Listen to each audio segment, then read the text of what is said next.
مومنوں کو چاہیے کہ مومنوں کے سوا کافروں کو دوست نہ بنائے، اور جو ایسا کرے گا اس سے اللہ کا کچھ عہد نہیں۔ ہاں اگر اس طریق سے تم ان کے شر سے بچاؤ کی صورت پیدا کرو تو مذائقہ نہیں۔ اور اللہ تم کو اپنے غضب سے ڈراتا ہے، اور اللہ ہی کی طرف تم کو لوٹ کر جانا ہے۔ اے پیغمبر، لوگوں سے کہہ دو کہ کوئی بات تم اپنے دلوں میں مخفی رکھو یا اسے ظاہر کرو، اللہ اس کو جانتا ہے، اور جو کچھ آسمانوں میں اور جو کچھ زمین میں ہے اس کو سب کی خبر ہے، اور وہ ہر چیز پر قادر ہے۔ جس دن ہر شخص اپنی کی ہوئی نیکی کو موجود پا لے گا اور اپنی برائی کو بھی دیکھ لے گا تو آرزو کرے گا کہ اے کاش اس میں اور اس برائی میں دور کی مسافت ہو جاتی۔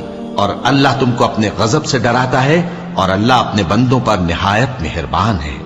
اے پیغمبر، لوگوں سے کہہ دو کہ اگر تم اللہ کو دوست رکھتے ہو تو میری پیروی کرو، اللہ بھی تمہیں دوست رکھے گا اور تمہارے گناہ معاف کر دے گا، اور اللہ بخشنے والا ہے، مہربان ہے۔